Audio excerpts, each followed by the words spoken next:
Well, hey, everybody. I had to clear off the workbench over here to get going on the packing for Mary's 101 that we just did a live stream on yesterday. Remember that 1931 101 4? And that machine just amazed me. I don't know if it did you or not, if you saw that live stream, but it went through leather that there are some 201 2s that I would say, I don't know. It's kind of up to, it's up, it's not a sure thing. And that 101 4, again, coming out in the 1920s, just amazed me.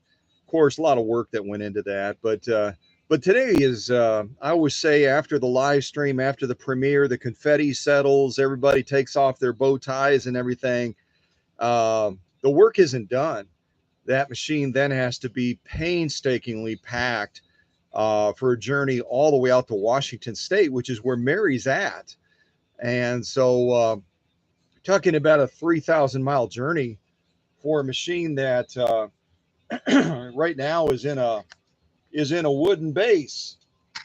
It doesn't have a lot of protection, so that's kind of what I'm going to focus on during this live stream today, is getting that machine all packed up, and and then eventually getting this Canadian 1591 that is from North Carolina, Clemens, North Carolina, getting this Canadian Singer 51 back onto the workbench, and getting this machine heading towards preparations for eventually a premiere on this as well. And we don't see a lot of the Canadian 1591s on this channel. So I'm kind of excited to present this. They're going to be real close to the American equivalent, but they've got a couple of nuances on them that'll be fun to present when this machine is eventually done. But we're not there yet. I mean, you can get an idea looking at the balance wheel and that, and the motor as well. We're only at the very beginning process of getting this Canadian 1591 ready for Kathy Maddox. Kathy Maddox out of Clemens, North Carolina. So, but I digress. Other than having moved this off of the other workbench and moving it onto my little table, we got to get busy on the packing of this 101 from 1931. So, and I'll hit you guys with a little bit of trivia as well. Hit you with a little bit of trivia so that you can stay up to snuff on the particulars of the Singer 101 4. Let's see if I have a table I can kind of set this on and get a little bit closer, but not too close, because I'm going to need some space to work as well. Oh, what do I have to work with? Oh, let's bring this one over.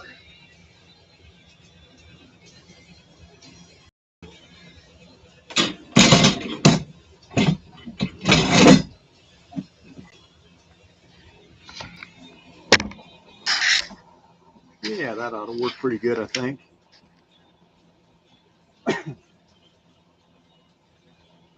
Before I jump into this, because I tend to get jumped into things and get distracted pretty easily. So I say hello to folks real quick. Folks that are out of the shadows, say hello to Mary, and say hello to Mindy as well from Las Vegas.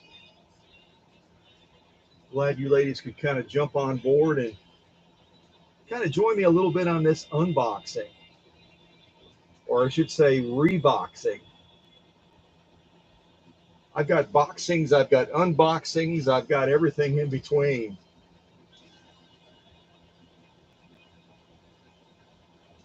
Now, where is this is not our Mary's, this is not our Mary Deegan from Washington State. Where are you from, Mary? Mary Schaaf, California. Okay. Mary Shaver from California. Welcome, Mary from California. So you're not too far from Mary Deegan out there in Washington State. If you were traveling this way, I'd send you the machine back and you could drop it off at her. That would be nice. That would be super cool. So you guys have seen a lot of unboxings, and you've seen a lot of boxings as well, a lot of packings. I'm actually going to, it's warmer down here today. I'm going to shut this heater off. I don't think I'm going to need that heater once I get going.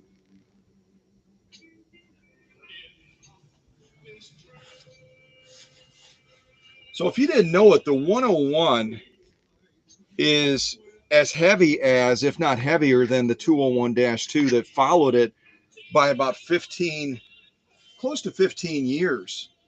The 201-2 that everyone hears about on this channel all the time, the Rolls Royce of Singers, came out in 1935. The first in the Class 101 series came out right around 1920. So there was about a 15-year gap from the time that this Class 101 was first introduced and eventually the 201-2 that you see on this channel quite often came onto the scene. So they built it like a tank. It was built to go into a table. It wasn't built to be self-standing like the 201-2. And so when I pack this, even though it's going to be in a fairly solid base, we're going to have to do a lot of building up around this to make sure that it's going to be safe for that 3,000-mile journey out to Washington State.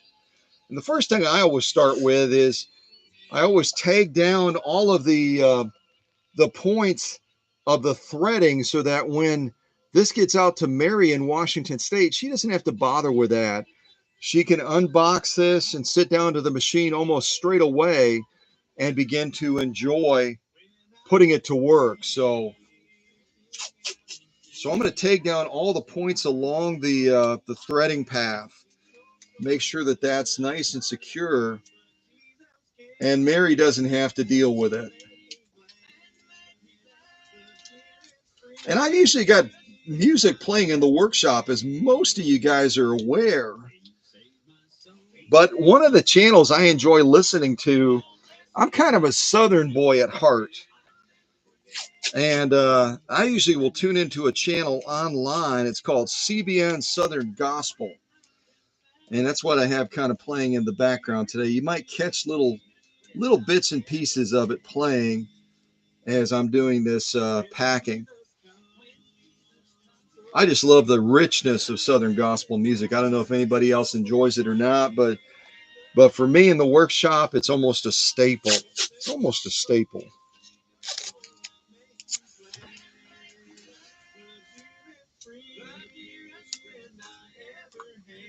But it makes it so much easier as an owner if you unbox a machine and you can sit down to it without having to fuss with trying to figure out how to thread the machine up. Mary's never even seen this machine. She bought it on eBay from a seller in Wisconsin, believe it or not, from Merrill, Wisconsin. And I just reread the listing again for this machine, and they described it as fully serviced. But I'll tell you, I didn't find that to be the case when I started going through this machine. That's for darn sure. I did not find that to be the case.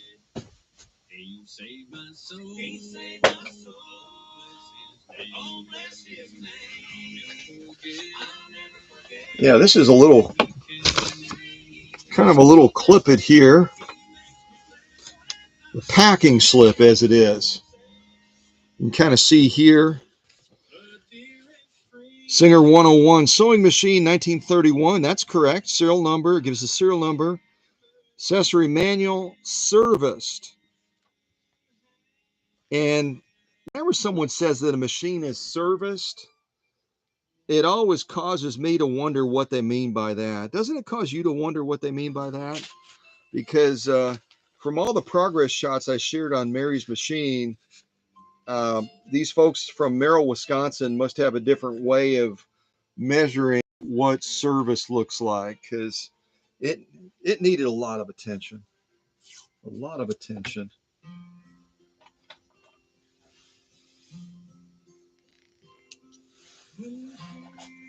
So people contact me all the time when they're looking at the idea of sending their machine to the workshop, and they say, well, how do I pack it? Every packing job for a machine is unique. Every packing job is unique. You've got machines like this one, where you've got this lighting assembly on the back, actually built into, and that's about as far as I can reach with this camera. Let's see if I can pull this over a little bit further. Well, you've got this one here where the lighting assembly is built into the trunk of the arm of the machine. So it's mounted with a single screw, and it's very likely that something like this could get bent or broken off in transit if it's not packed well. So that'll be part of our focus, is protecting this light assembly, which is fairly fragile on this particular model, the way they've got it set up. And we've got the potted motor on the back, and just all kinds of areas you'll see me target. And I mean, I can talk a lot, you guys know that, but I might just jump into things and you can kind of just watch me do my thing. And it'll be unique to this machine because of the setup that we have with it in the mounting base. And again, this machine, just by way of design, if you're not familiar with it, I'll tilt it back a little bit here. You can see that the 101s have a barrel style base. They're not designed to be self-standing. They either have to go into a table or they have to go into a mounting base like this one here. Otherwise, they're going to be real wobbly and tilt, and they're definitely not going to give you a solid sewing base. And when I got this particular base that Mary sourced, got to watch your fingers too there. This one didn't have any holes for these cords to come out of the back. The way this 101 is set up is it basically has a hardwire cord that comes off of the motor. It's got a hardwire cord that comes off of that lighting assembly, kind of works its way down the pillar, and these have to find a way out from underneath the machine. So I had to port holes on the side and then also on the back so that the cords wouldn't be crimped. They wouldn't be crimped underneath this heavy machine in this wooden base. So first thing we're going to focus on is protecting these. They've got plastic plug-in points. And then going to focus on tagging them down next to the pillar so that they've got a safe journey going all the way out to Washington State.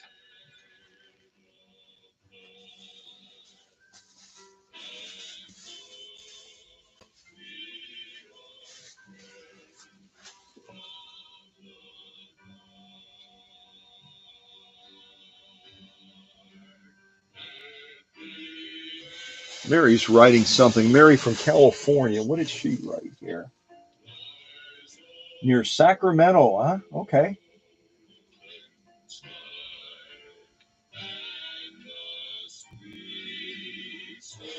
I'm not sure what kind of machine you're referring to, Mary, as far as the bobbin situation. Um, every bobbin setup on Singers is going to have a slight variance to it. So I'm not sure what machine. Green Funny Finishing. Green Funny Finishing might be, if it's a Singer, it might be a Canadian 185 or a 185J. They made a couple of those coming out of Canada. So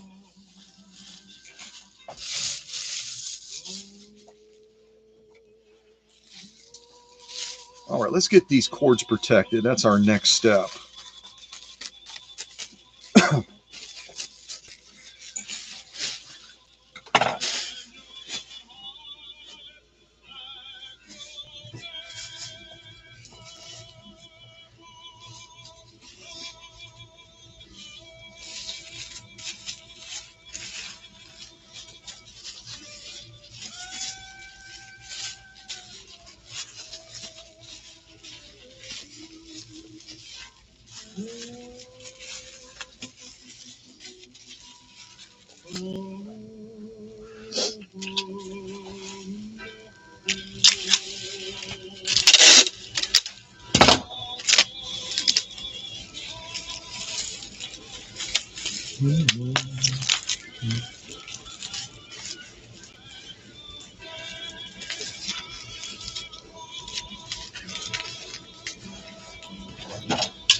So you can see what I did is I kind of built a little bit of a cushion around those plugins that are going to eventually going to get plugged back in to this junction point for this 101.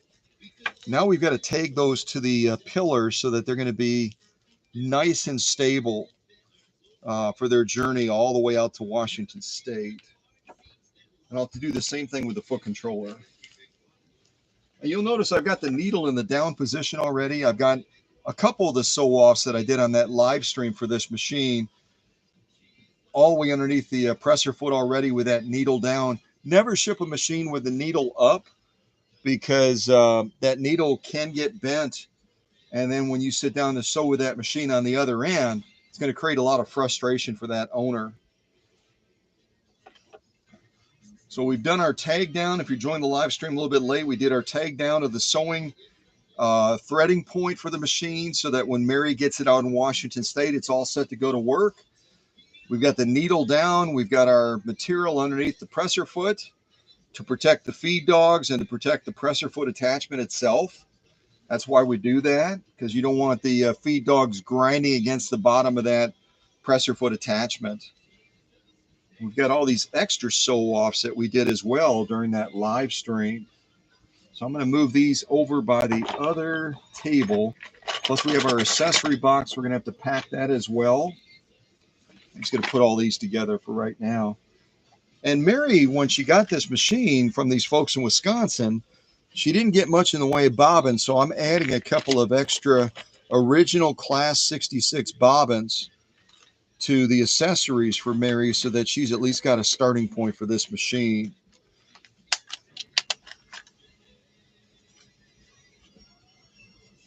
All right, let's get that over there.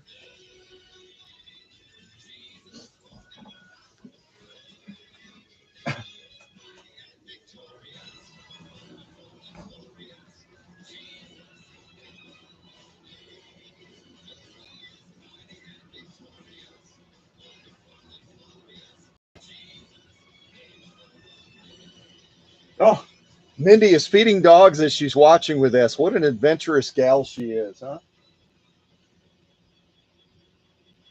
Oh, it's a white machine. You've got a white sewing machine, huh, Mary? Very cool. I featured a couple of white sewing machines on this channel. As a matter of fact, I've got one really unique one. I just got to show it to you.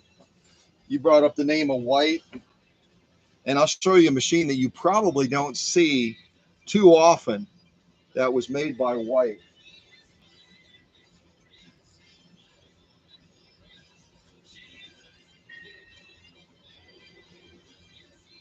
If I can pull it out.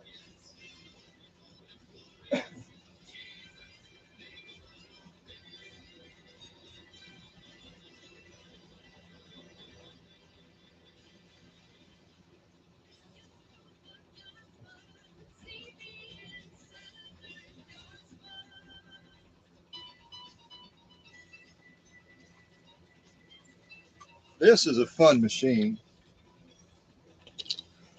If you've never seen this up close before, it'll immediately catch your attention because of its design and because of its embossing. Isn't this a fun machine? Mary from California, around Sacramento, California, mentioned that she's got a white sewing machine. Well, this is a white sewing machine too.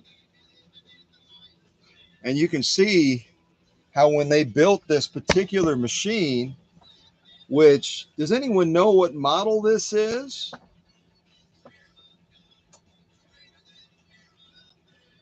It's a white rotary, I'll give you that much.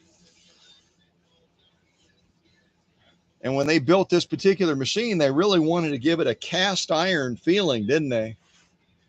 You can see all of the embossing into the pillar across the arm. They've got this cool spoon style lighting assembly on it as well. They've got similar type embossing on the bed of the machine also. So much attention to detail on this particular white sewing machine. Has anyone seen one of these before?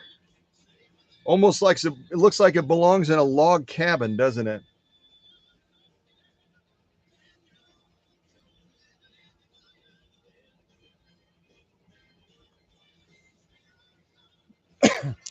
But Mary from California mentioned that she had a white. I had to pull this out real quick and show you guys.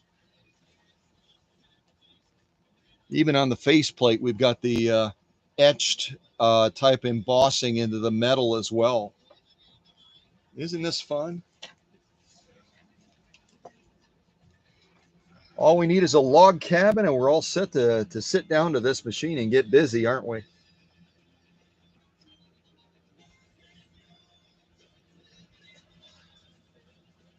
I wish you could feel this with your own hands. The casting of this machine when they did this embossing is just phenomenal. Even on the inside of the pillar as well. At any rate, I'll get back to the actual boxing of Mary's machine.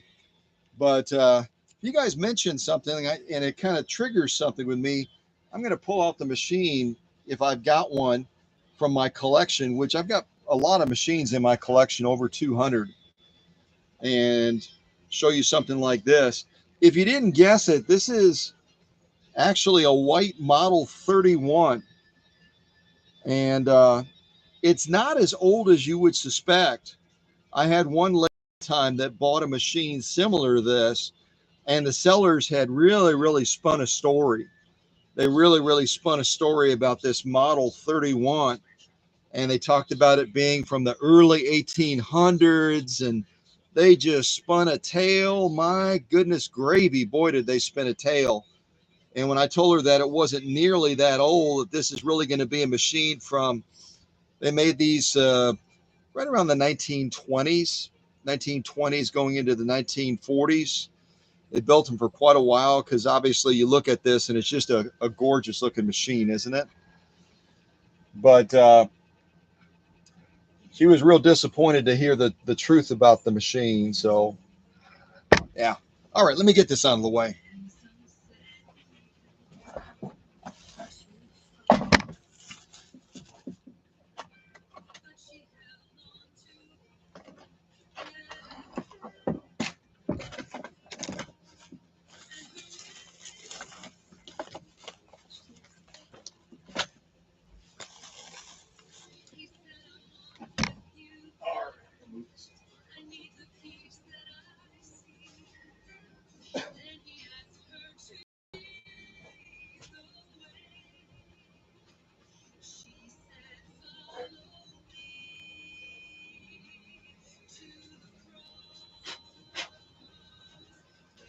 All right, let's get back to busy on what we're doing here.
Okay, so we've got the foot controller nice and snug now with that plug-in junction point. Now we're going to build a layer of protection around that as well.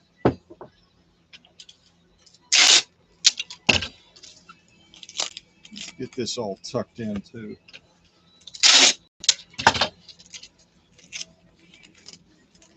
And this will eventually find its way into the harp space area right around in here, so that it has a nice cushy ride going all the way out to Washington State.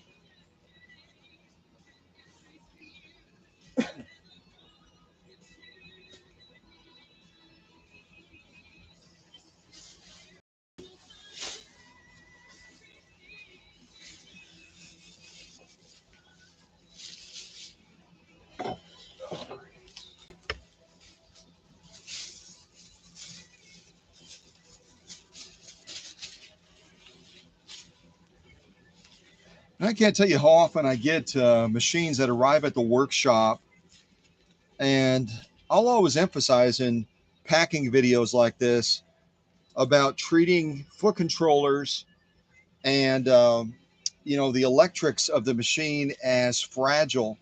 And I'll get foot controllers that are just tossed into a box with the machine. So take note of that, when you're packing your machine, or if you're getting a machine from somebody, that you know it's the entire package of the machine that you have to treat as fragile. entire the entire package of the machine. So we probably have a good half inch to 3/4 of an inch of padding now around this foot controller.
Well, if you could feel this with your own hand, I've got, like I said, about 3/4 of an inch of padding around this foot controller and this wiring assembly now. Now I'm just going to go ahead and mark it for Mary so that she knows straight away what's inside of there, and to open it carefully.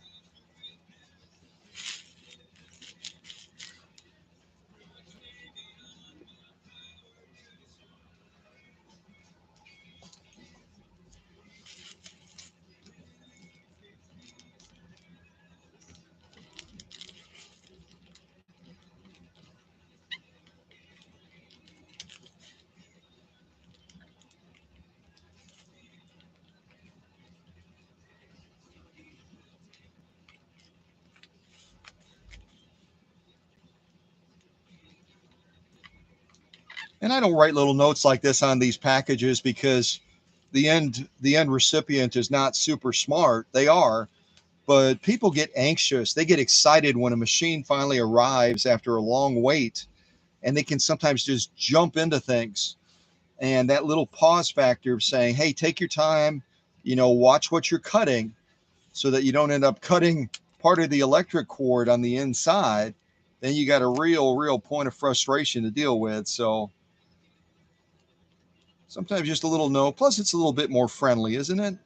I like being friendly with my customers and getting to know them, and helping them to realize how valuable they are, and the investment that they made and all that kind of stuff.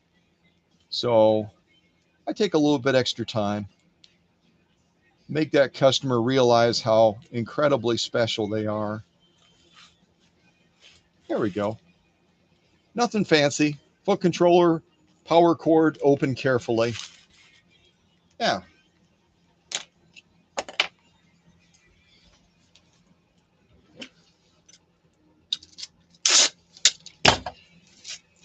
And hopefully this packing video will be beneficial as another individual is looking to send a 101 or receive a 101. It'll help that machine to arrive safely. That's the ultimate goal of these packing videos, is to safeguard the vintage machines. And you can see that harp space on this 101 is huge. I'm putting this big parcel right on the inside of there, and we still have a ton of space. So our next step now, let's go ahead and protect these cords on this side. We already wrapped them up, right? But now we have to anchor them against this pillar and make sure that they're not going to be wiggling around a lot.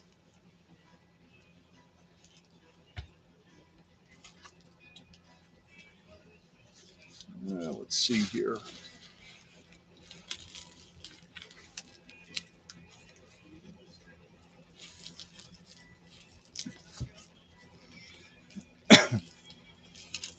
There we go.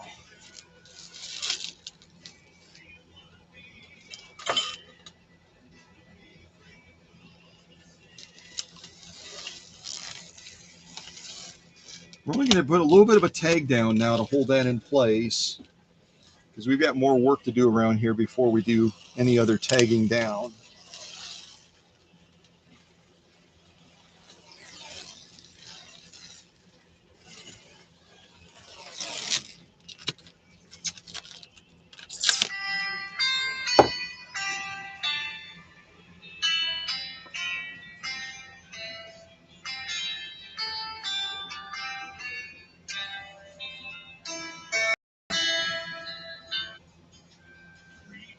Hello, this is Scott.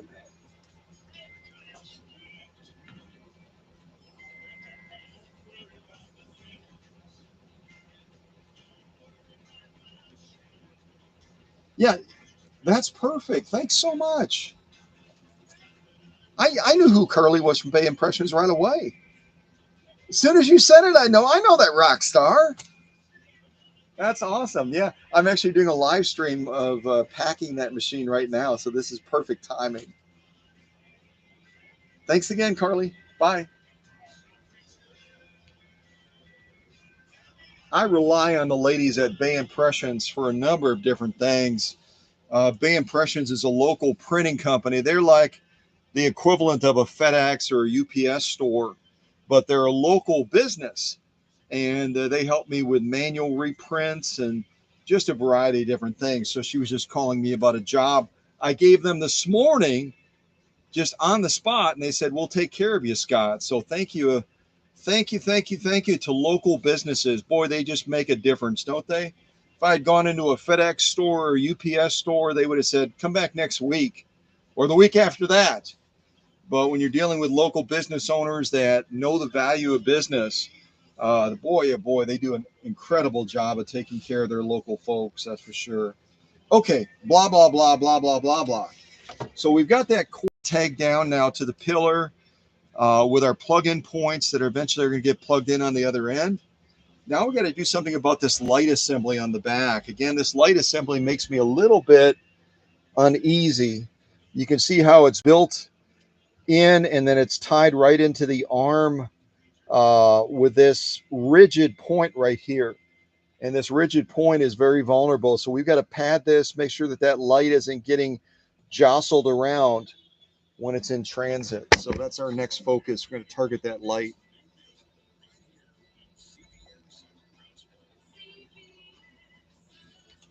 All right, let's get some padding to go in there.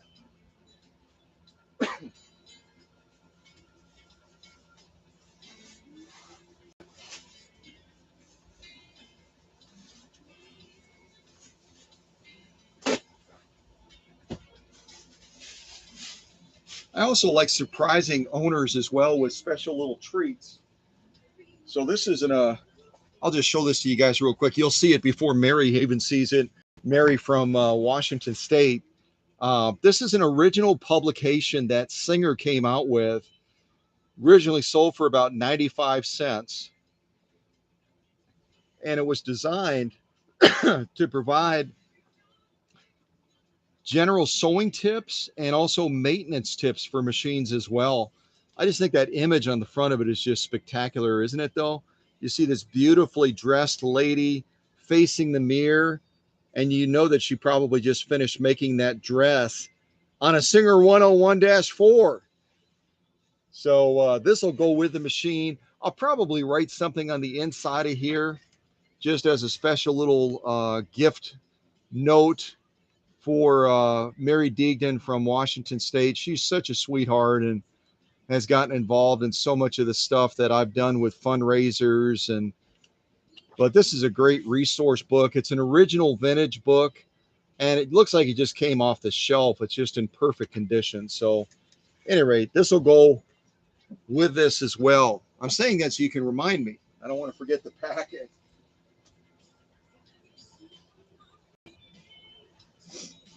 See if there's anybody else I need to say hey to real quick.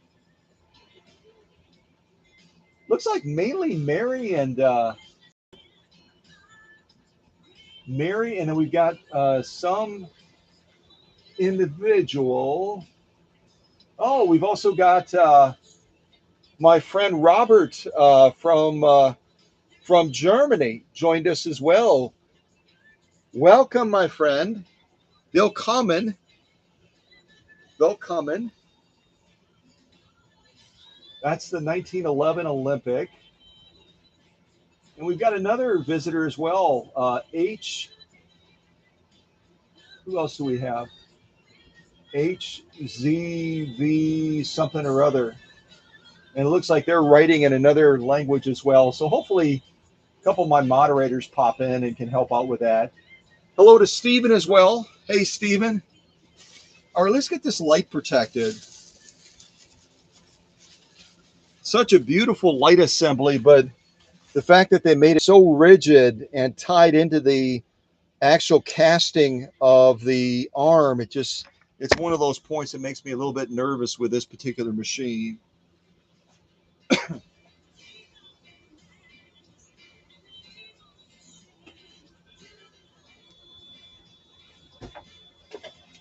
See if we can raise this up a little bit higher.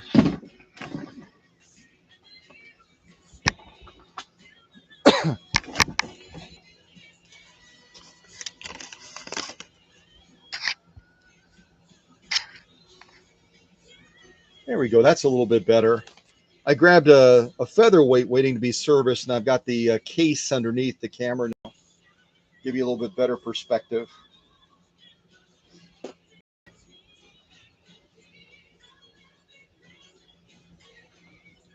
All right, let's protect this light. Let's protect this light.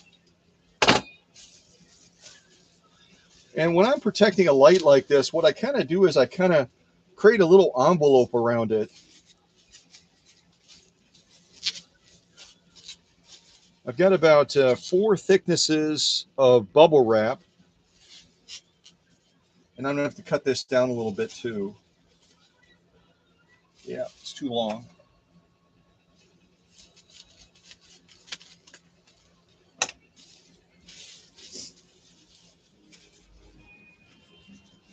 Kind of tuck it in against the body of the machine so that it's kind of holding that light rigid. See what I mean? And just pull that through. And then what we're going to do is going to bring these two halves together and just kind of wrap that in nice and tight so that that light isn't going to be able to move or wiggle at all.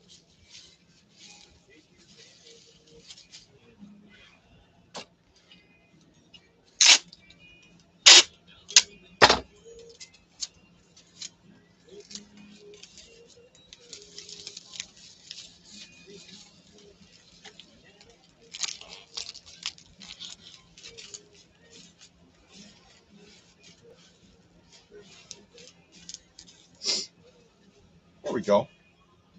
See what I did? I just wrapped that those 4 thicknesses of bubble wrap around there and tucked it in nice and tight so that that light has a buffer now with that cushion around it.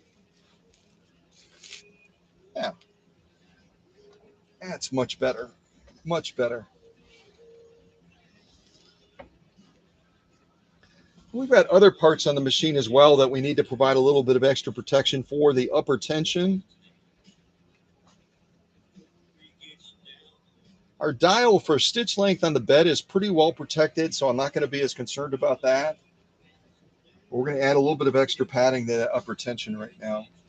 And I've already got this extra little section that I cut off, and we can use this quickly to pad that upper tension unit as well.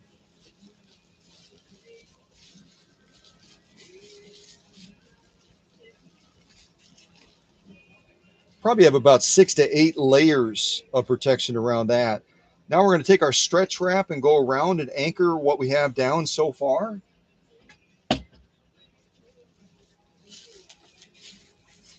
Actually, I'm going to tag that with a piece of tape first. Make this a little bit more stable.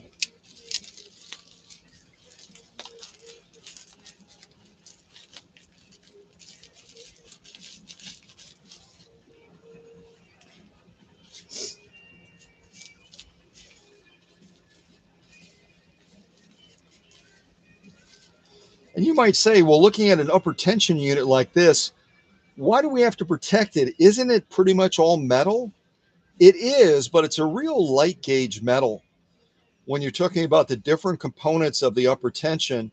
And in the progress shots that I posted on Facebook, you see me tear this entire assembly down. Some of the gauging on this metal is super thin. It's wafer thin.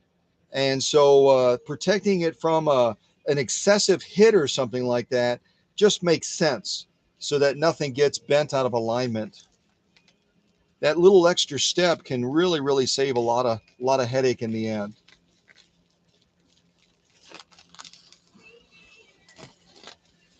So we're just going to tag that into place now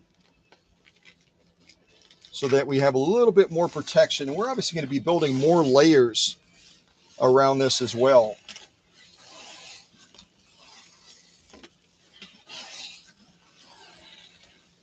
We're also coming around the back and anchoring down that light. We've got that extra cushion on there now with those 4 layers of bubble wrap. So now we're just gently putting a little bit of torque on that light to draw it nice and snug against the body of the machine so that it's not going to be wiggling around at all.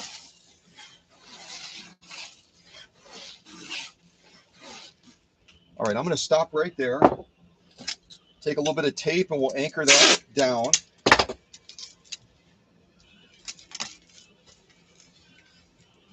Now, I talk about it all the time. Whenever you're shipping a machine in a case like this, some sort of a base, we've got to make sure that that machine doesn't separate from this base in any way. So we've got to do a couple of anchoring things right now before we get too far ahead of ourselves. We'll start with this end, closest to the faceplate. I'm going to kind of bring this off the edge of the workbench a little bit. See how I have it kind of dangling off of there? And now we're going to take stretch wrap and we're going to anchor the machine all the way around this base so that it's one unit.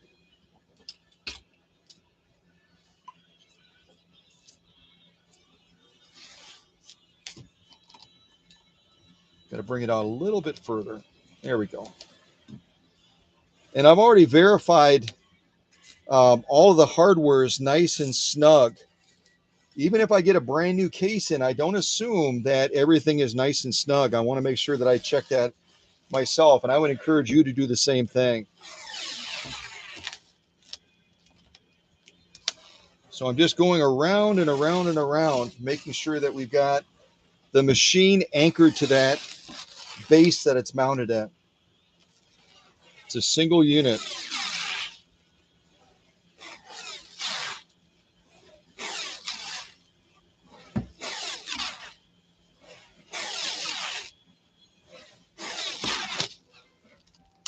And yes, I go around probably a good 4 to 6 times at least. And then we're going to follow that up by putting packing tape around that stretch wrap. So you can see we've got a good anchor point now across the end of the bed of the machine, anchoring it to the base, making it a single unit. I've received a number of machines at the workshop over the years where someone didn't take this extra little step, and that machine got bumped around quite a bit, and it actually ended up pulling right out of the base. Huge opportunity for damage that way.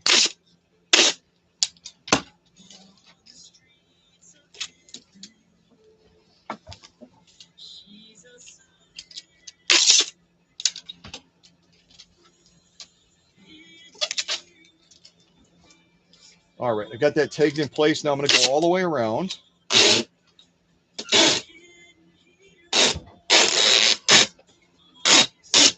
And we'll do the same thing on the other end as well.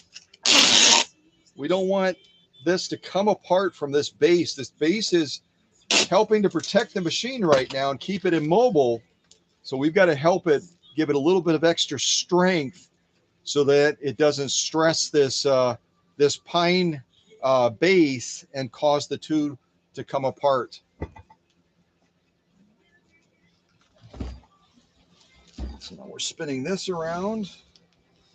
And on this end, instead of going right across the base of the machine, because we've got our extra plugins right now anchored to the outside of the pillar, what we're going to do in this case is we're going to go over the top of the balance wheel around the bottom of the base and anchor that part of the machine down as well.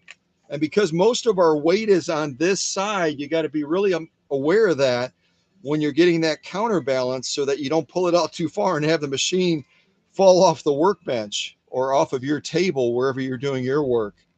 So I always check the counterbalance just to make sure we're stable enough that I can anchor it down now. So now we're going to be going over the top of the balance wheel and then around the bottom of the base.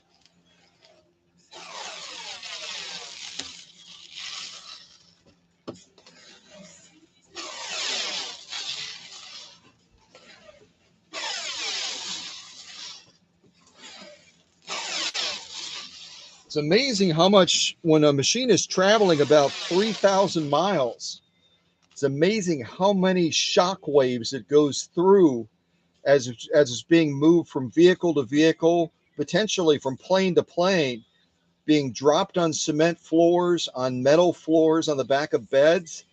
And the more we can immobilize this machine, the less likely it is to sustain any damage. That's why we go through these extra steps.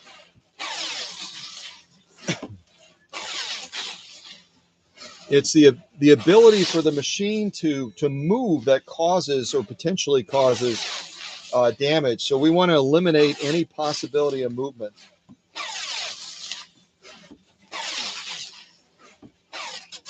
And because, again, we have more weight on this side, I'm adding a little bit more support with this stretch wrap. A little bit more support. There we go.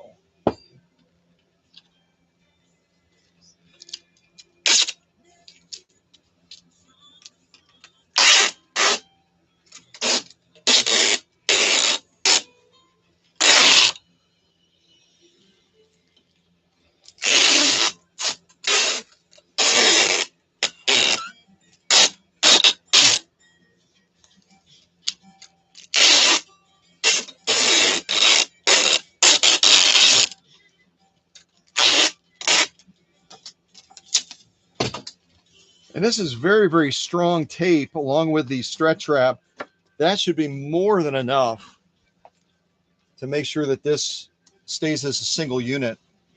Kind of see it from the front now. We anchored it over here. We anchored it over there.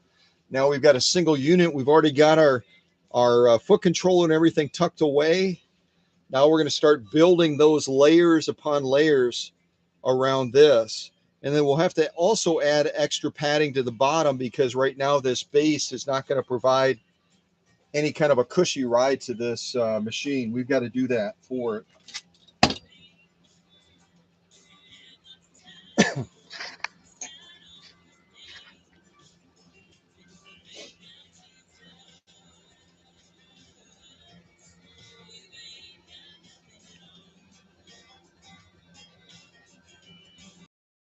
Mindy likes this this painter's tape.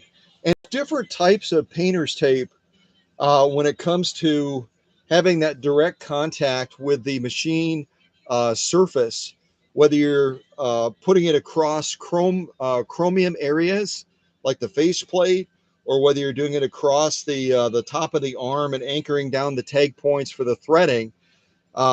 Just realize there's different quality of painter's tapes. Some of them are also acid free. And while painter's tape is usually pretty benign when it comes to painted surfaces, just realize there's different grades, there's different qualities of painter's tape when you pick your stuff out. So this is what we have so far. We haven't gotten very far yet, but we've done a lot of work already in ensuring that this machine is going to arrive safely out to Mary Deignan out in Washington State. Protected the light, did a good build job as far as protecting the foot controller and the other electronics. We've now anchored the machine to the base. So we've done a lot of good groundwork to try to set us up for success. All right, let's continue.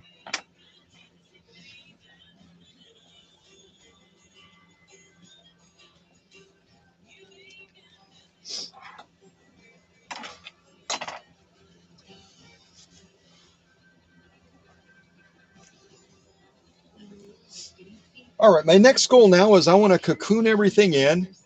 I'm going to incorporate the base as well, since it's all a single unit. And we're going to just make sure, since we're going to be using peanuts in part to pad the machine in transit, we also want to make sure that those peanuts don't work their way into any of the open orifices on the sewing machine. Last thing you want is you don't want peanuts to get up into the pillar and gum things up for you. So I'm just slowly kind of working it around.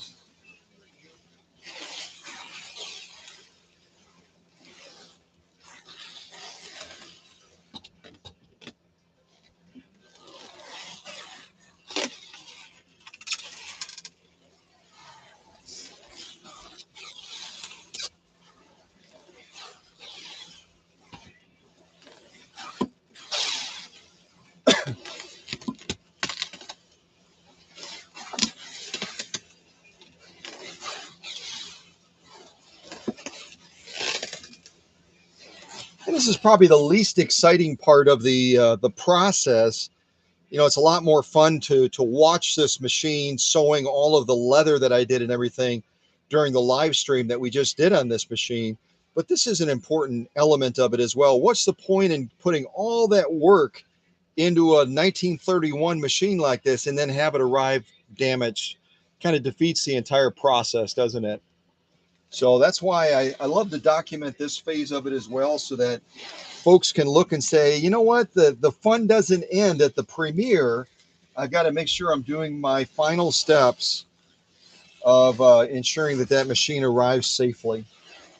And I've got people that kind of cover and copy my packing method all around the world, and they claim it as their own. I'm knocking people down all over the place here. Sorry about that. But they claim it as their own, and I'm okay with that. I'm okay with them getting credit for my packing method as long as it keeps a vintage sewing machine safe.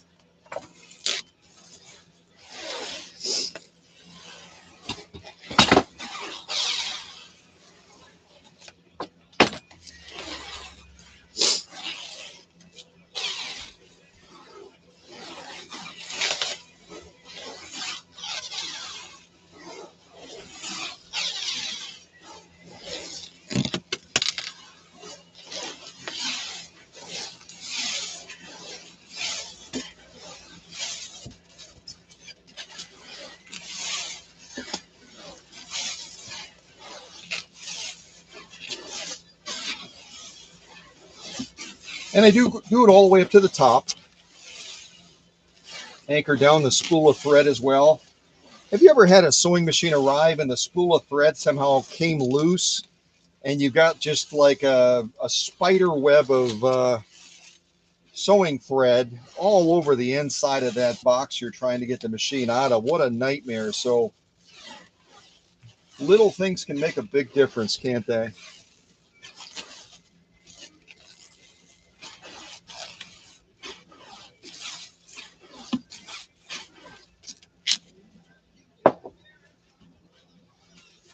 So you can kind of see what we've done.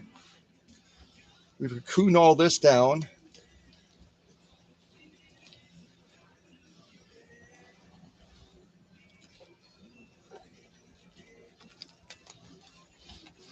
Now we have to take this stretch wrap and we have to give it strength. It doesn't have much strength on its own. It's got great tensile value and anchoring that machine down, keeping it nice and immobile. But now we have to add our packing tape over the top of that to give it greater strength.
I just do kind of a general press down of it now. Make sure it's nicely anchored down. It's making good contact with that stretch wrap. So we've got a single unit that we're continuing to build on the theme of. I always talk about single unit because you want to join everything together in the packing process. You don't want anything floating on its own.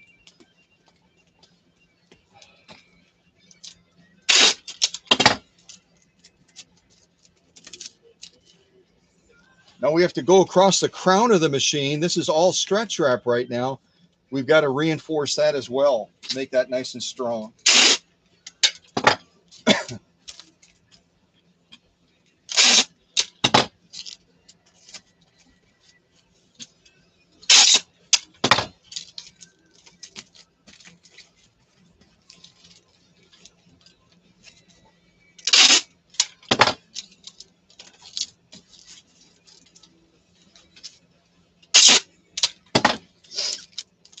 And so you don't leave any soft spots. Just run your hand over the machine.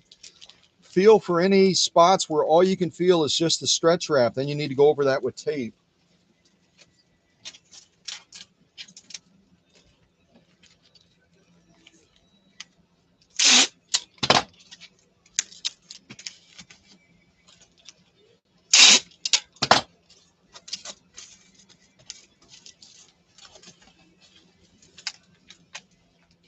A bit of a soft spot right there across the front.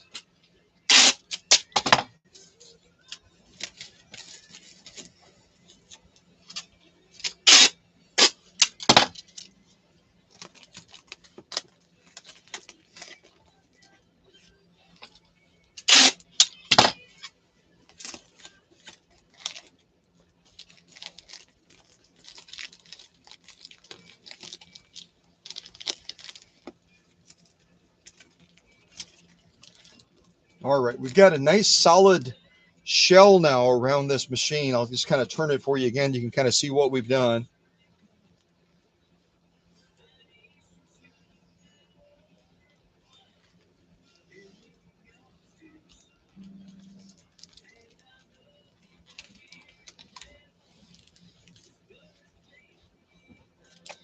So now we can be confident that when we eventually get this part of it, the cocoon part, and we get it into that tote, and we build a fortress of peanuts around it as well, that those peanuts are going to stay outside of the machine because we have all this nicely sealed off now. And we know that this base and this machine are going to arrive as a single unit because we've anchored everything down. So it's all the groundwork that makes the big difference, doesn't it?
And I am also bringing this bubble wrap down onto the base as well. Again, the whole idea of, yeah, it's a wooden base and it's fairly strong, but we're still going to provide some additional padding for it. And we're going to make sure that we maintain that idea of a single unit. So we've already joined the machine and the base together. Now we're going to continue to join that entirely together as a unit, a single unit.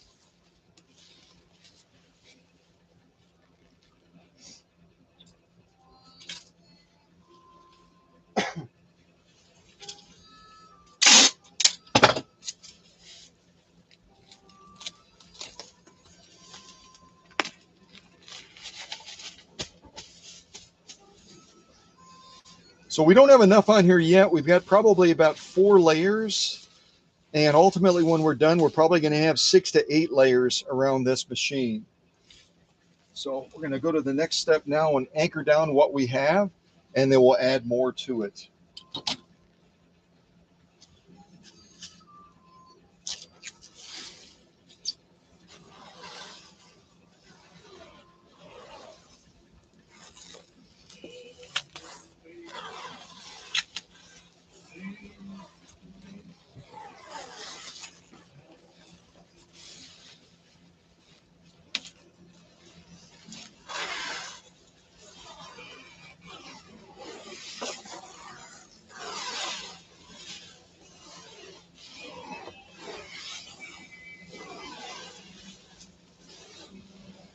And just continue to pull that bubble wrap up so that it's not getting, it's not losing its ability to protect as much of the machine as it can.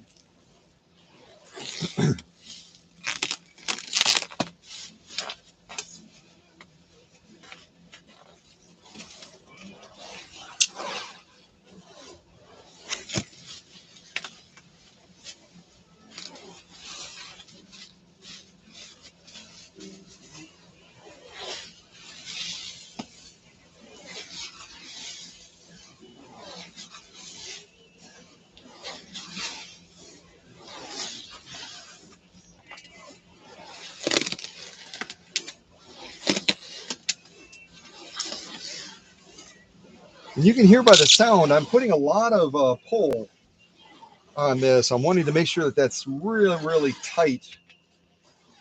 Again, eliminating all the possibility of movement.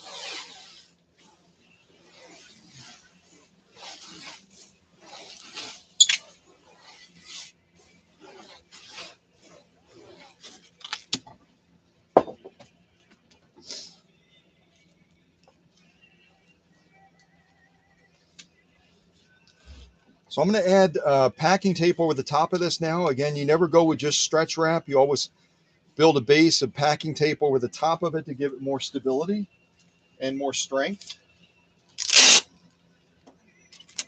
And I'll rotate this around so you can take a closer look at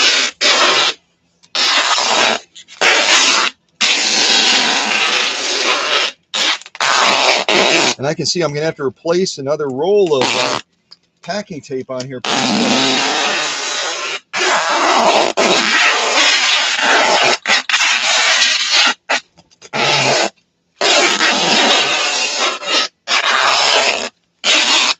Just kind of work your way up and down, up and down.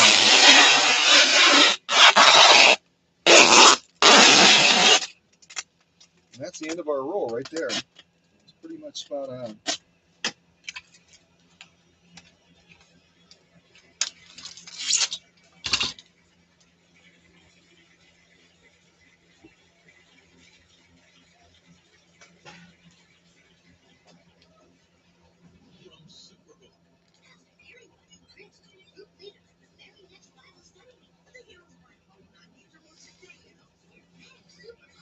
And of course, I just cut my nails. So it'd be like, has anybody got long nails? Anybody got long nails? Help me out, would you? There we go.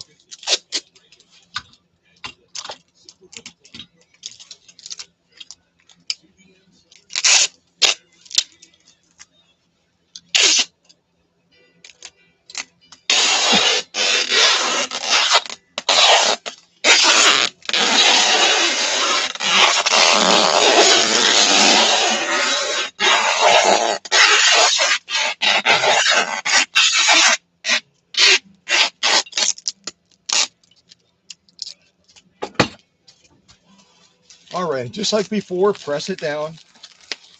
Make sure you're getting good contact and feel for those soft spots.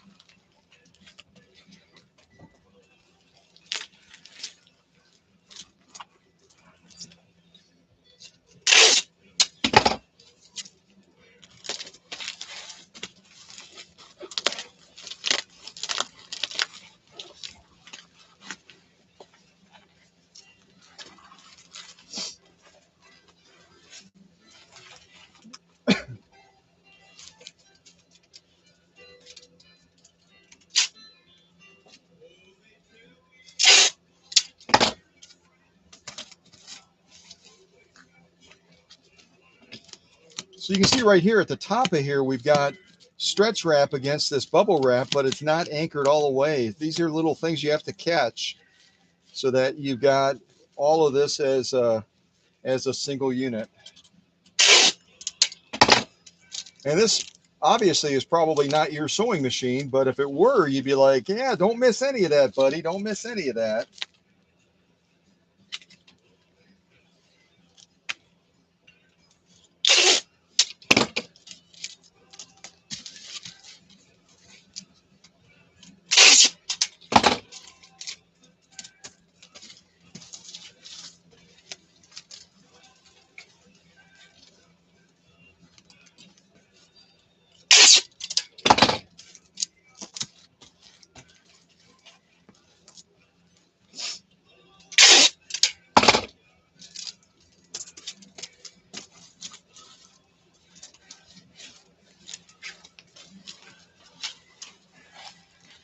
So I'm not feeling any soft spots. I know I've got it all nice and covered now with the packing tape. And I'll just kind of turn it for you so you can kind of see what we've done so far.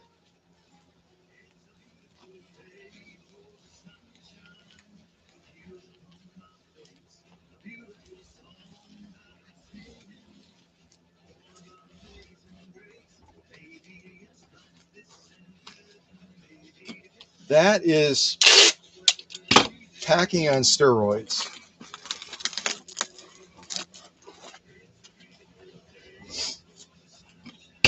So now we have to add a little bit more padding on top of here.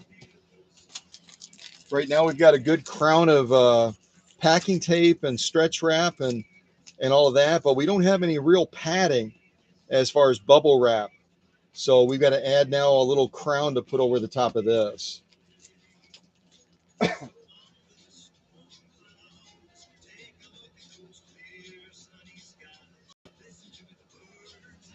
Hey, Bry Guy. Hello to Cassie as well, Cassie Hudson.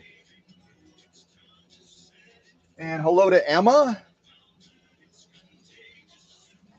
All right, let's build a little bit of protection on top of here now.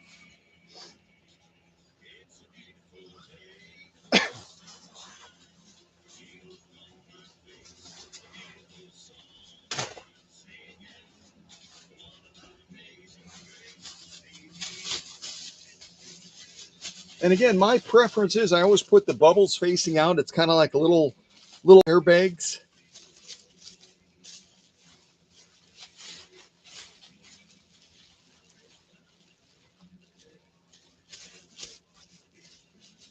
With 2 layers right there. I'm going to fold it in half. Will give us up to 4.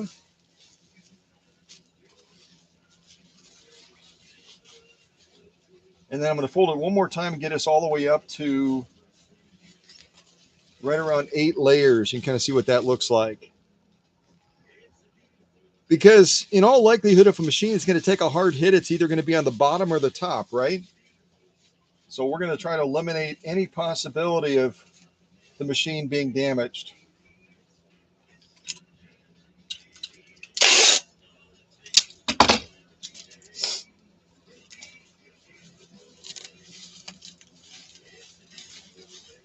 Yeah, if you've ever been on some of the YouTube channels where they show how packages are treated, whether they're going by USPS or UPS or FedEx or whatever it is, and then you see my packing method, you're like, you know what? That's not over the top. When you see how much abuse a package goes through when it's going through even a shorter distance. This one's going to be traveling about 3,000 miles.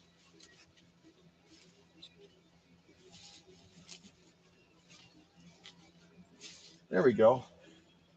So we just added 8 layers of protection to the top of the machine that otherwise would have been just open up.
And now since we took this top crown area of 8 layers of extra protection and we kind of joined it to the body of this, now we're going to go completely around this and make sure that it's a single unit.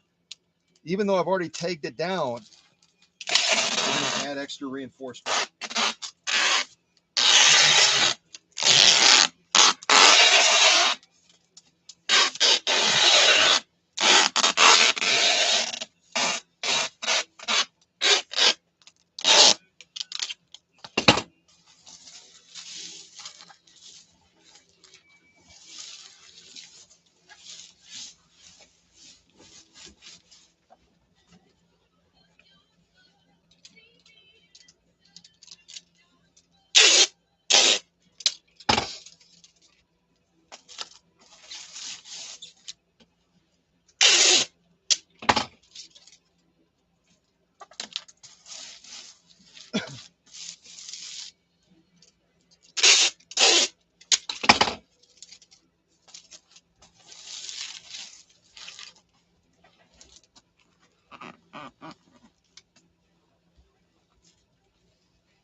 You get the idea, right? Yeah.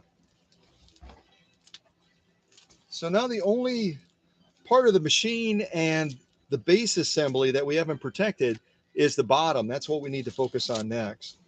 But I always write a little note to the owner, so I'm going to write a little note across the top of here and then mark it front and back, and then we'll keep on going forward.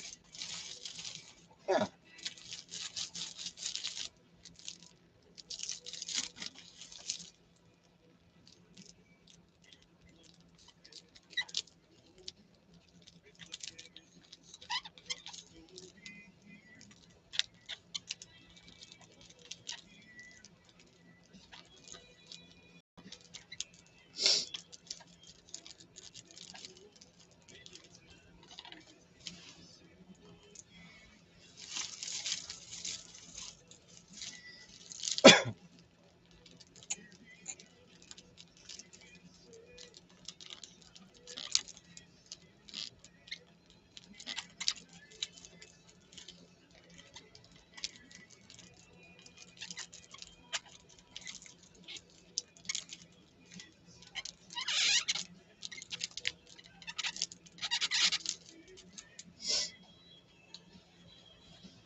You can see I'm just adding a little strip of packing tape because right now this is loose. This is the additional layers of bubble wrap that we added afterwards after we already anchored the machine to the base. So now we're just going to put some tape between here and here so that that's all a single unit.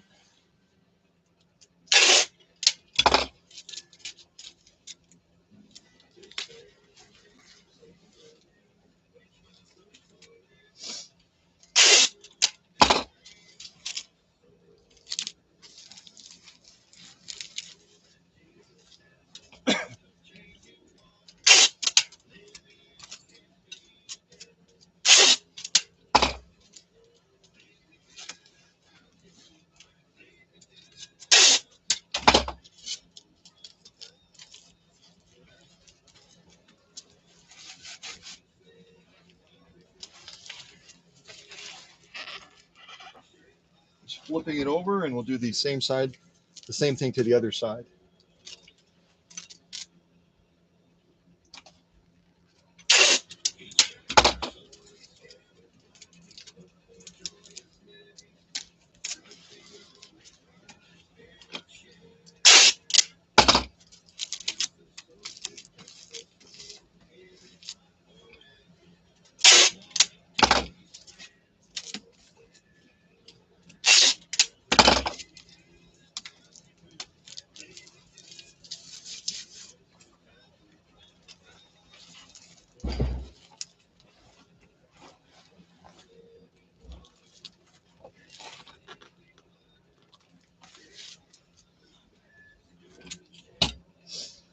So now the question is, what do we do to this bottom to give it a nice cushy ride? We'll have to come up with a plan now.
This is also a high profile machine. It stands up really tall.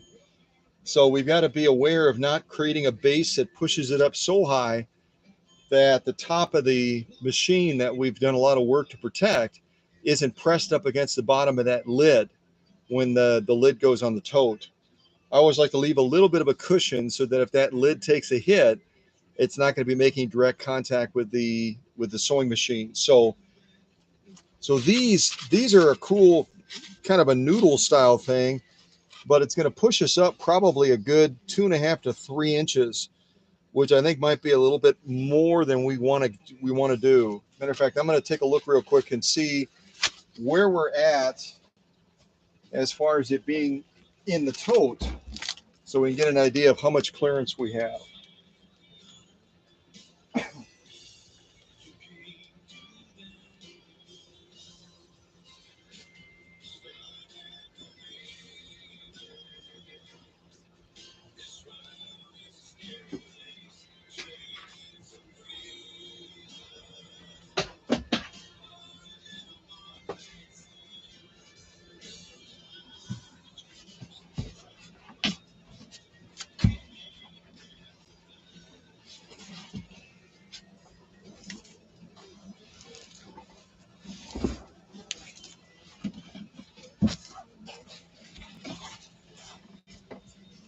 So you can see we don't have a lot of space to work with.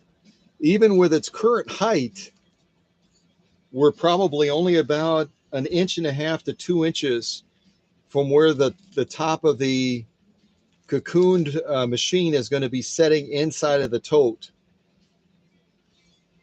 So we've got to be mindful of that so we don't push it up too high. Otherwise, we undo the extra work that we put in to protect the top of the sewing machine assembly.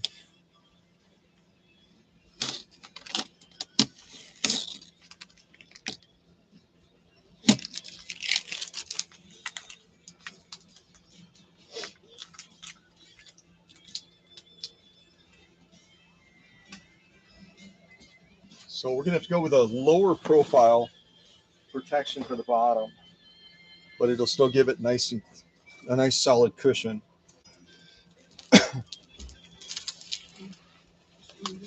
Something more like this, maybe. That's only going to add about 1/2 of an inch.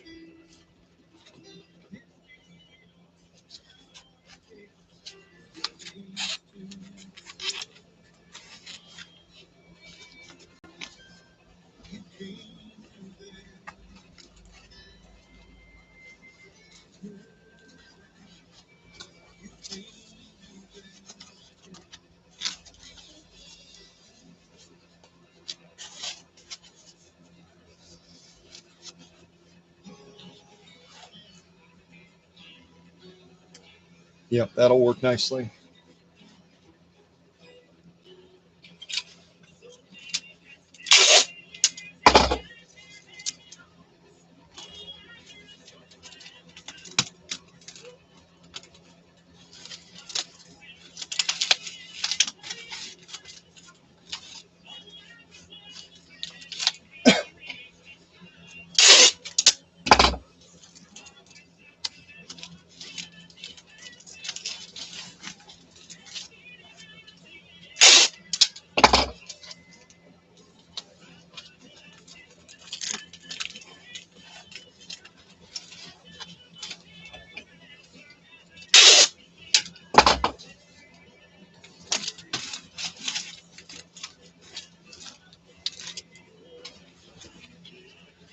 You can see the difference of where this will put us versus if we had used something more like this.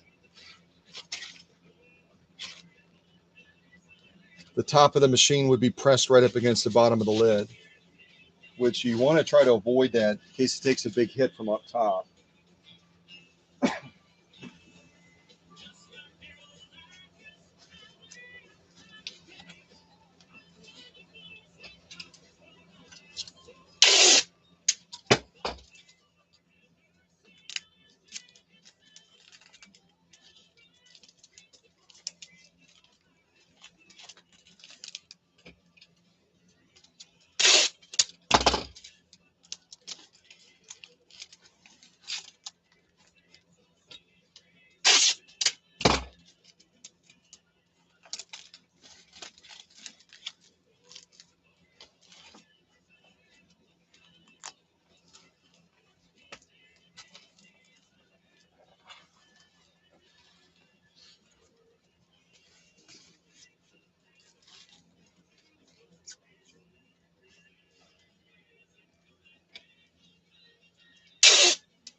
So you can see what we did is I had to basically combine two pieces in order to get a nice coverage for this side of the base.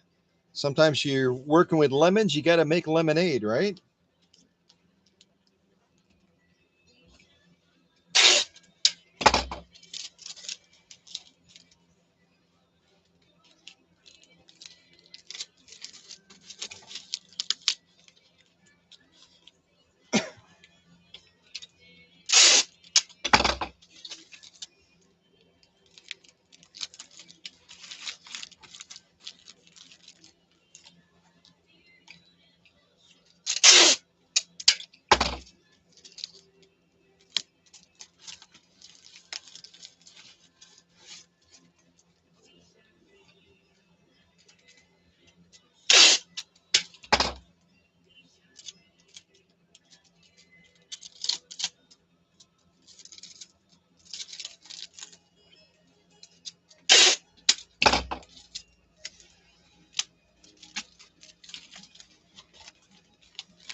All right, let's see if we have a fairly level surface, and then we're going to seal off the rest of this to give it real good strength.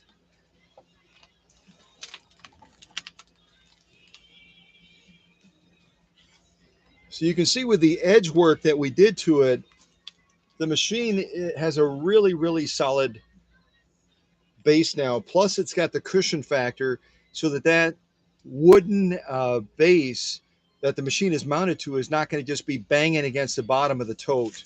We've given it a nice cushy ride now. So now we're going to reinforce all that across the bottom, give it a nice solid connection, bring it all together as a single unit, and we should have a real solid platform for this machine.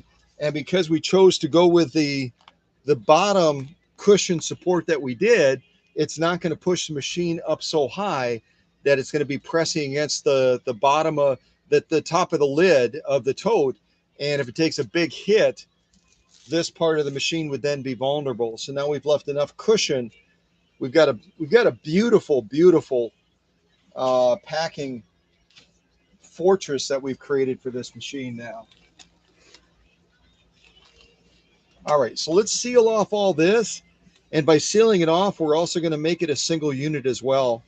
I might also add a little bit of a filler right in here so we can bridge it all the way across.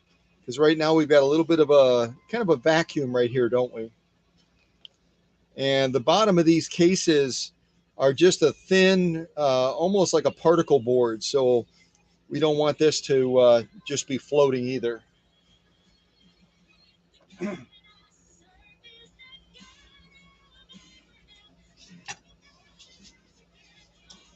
What can I put in there?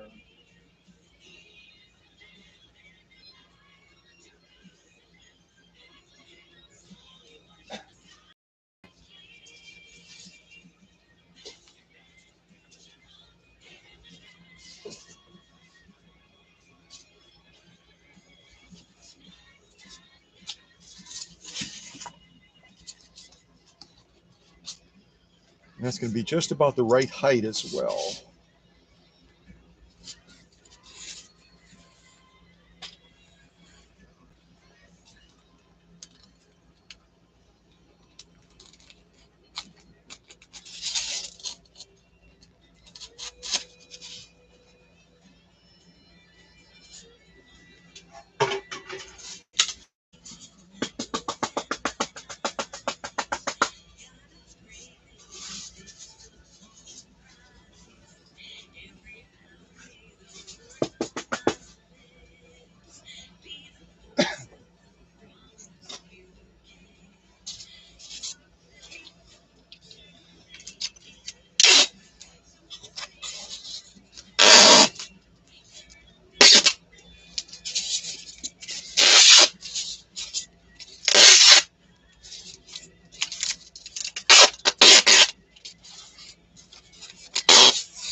talk about this all the time. There's nothing wrong with using styrofoam, but you want to give it a little bit more strength so it's not brittle. So I kind of go over it real quick with some packing tape to make it a more stable joining piece for the bottom of the packing job that we just finished.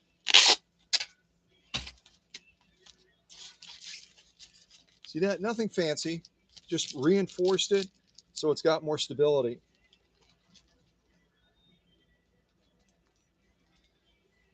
And the only thing I don't like about that is it's just a tiny little bit thicker than I want it to be. So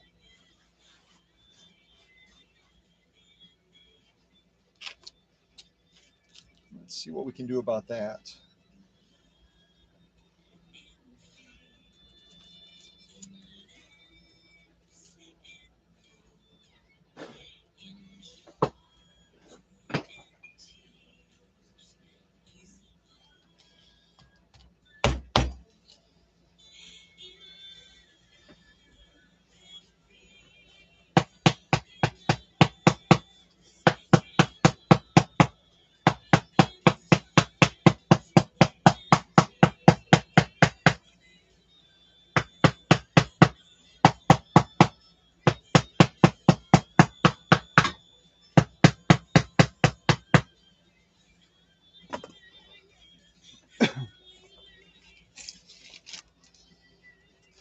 That gets us closer.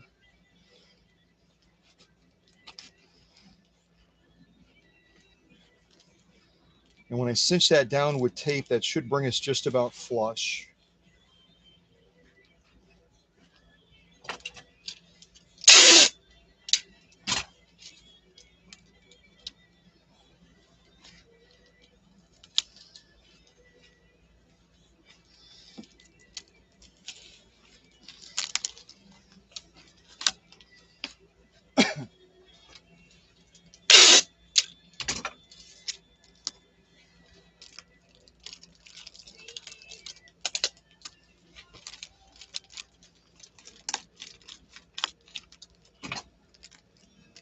And we could have left that space open, but I would prefer to have something in there as a filler.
A little bit of a soft spot right there.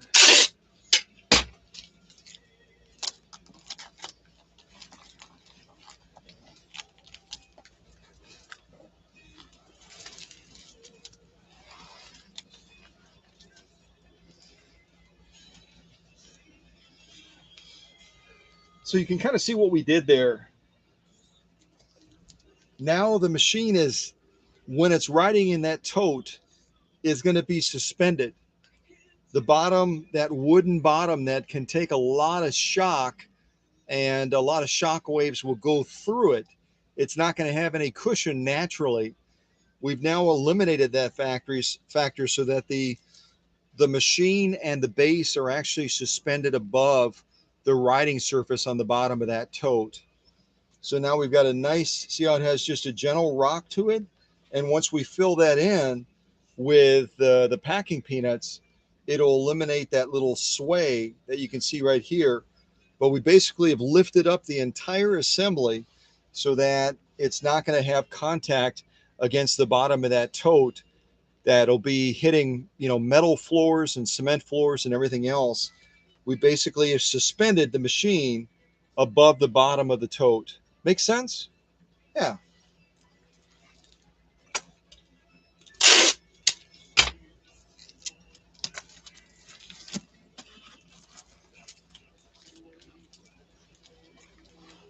All right. So now let's get it inside of the tote and see what kind of vertical clearance we were able to maintain.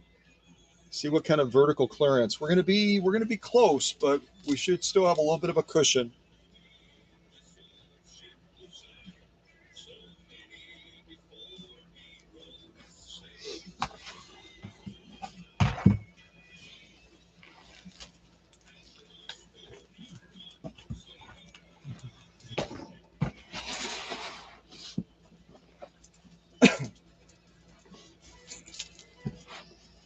Let me show you inside of the tote so you can see exactly what we're working with.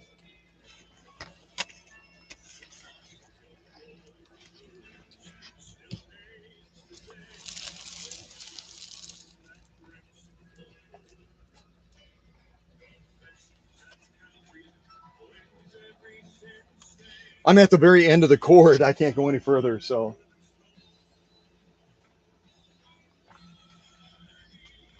the only problem with this new camera is the cord isn't quite as long as the old one.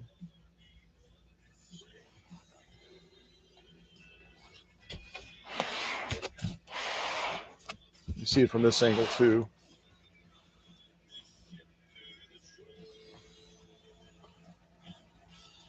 So you can see if you look straight across, here's the top of and we know we have 8 layers of bubble wrap there to protect it.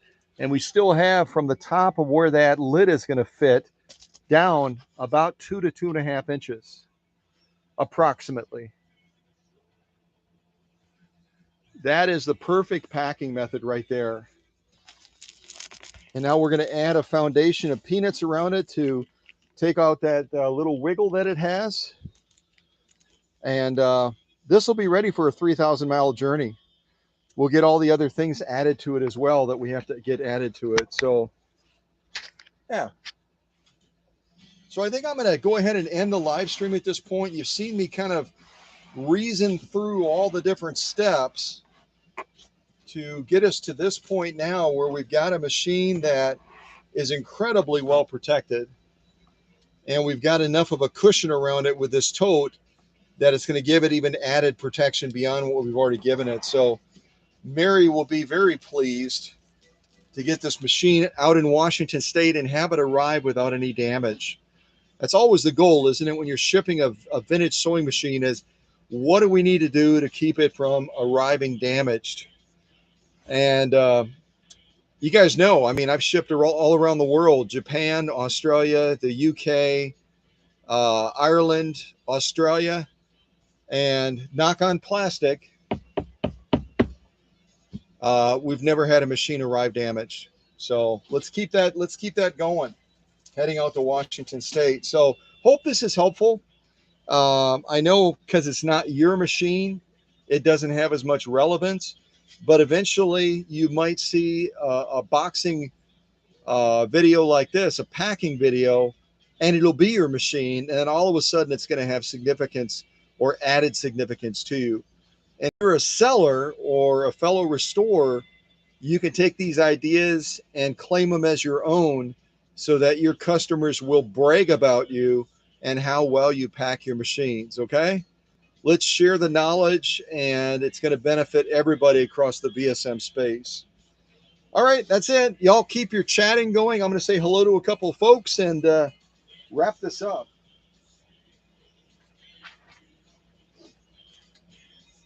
Got to remember this stuff too.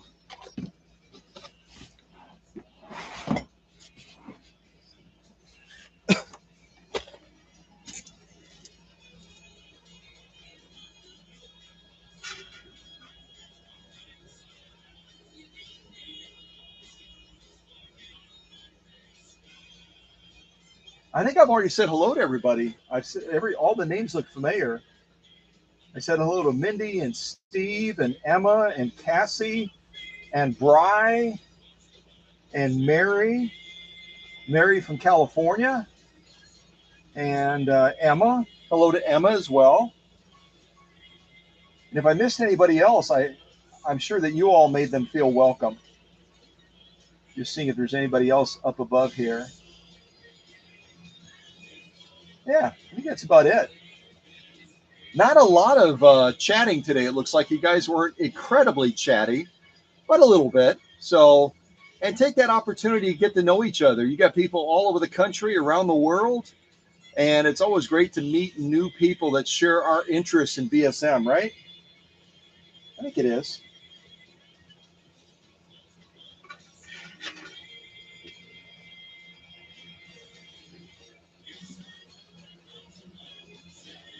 So once I end the live stream, I'll go ahead and get this special book packed up for Mary. I'll pad the inside of here because you don't want to have an accessory box like this banging all around all the way for 3,000 miles.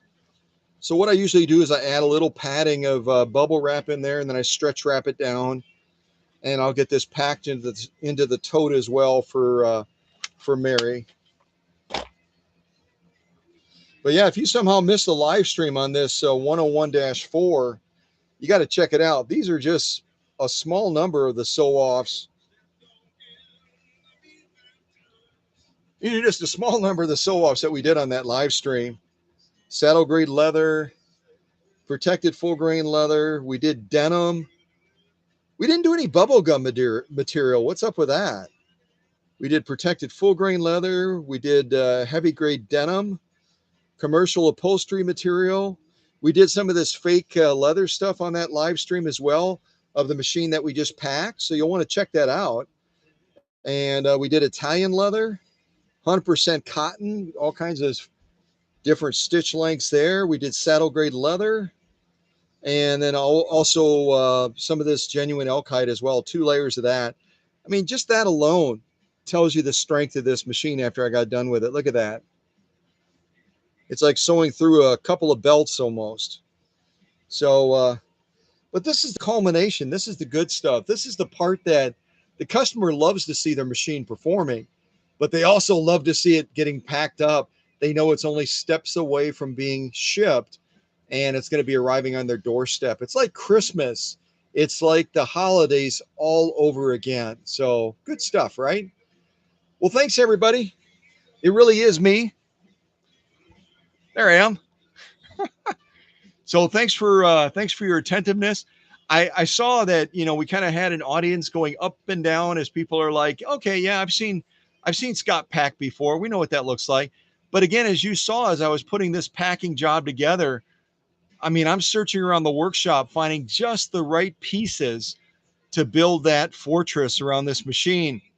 Every machine setup is a little bit different when it comes to what you're wanting to really, really safeguard and protect. What areas of that machine are most vulnerable. And it takes a little bit of hunting and pecking to find just the right packing ingredients to add to this recipe of success. So it's going to travel those 3,000 miles out to Washington State, and Mary's going to unpack it and be able to enjoy it right away without that phone call or that email saying, "Oh, it got damaged." So that's what this entire live stream has been about, is let's do everything we have to do to make sure that when it arrives out in Washington State, damage free, right? Yeah. All right. Take care, everybody.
on your name. I am so discouraged. My heart is ready.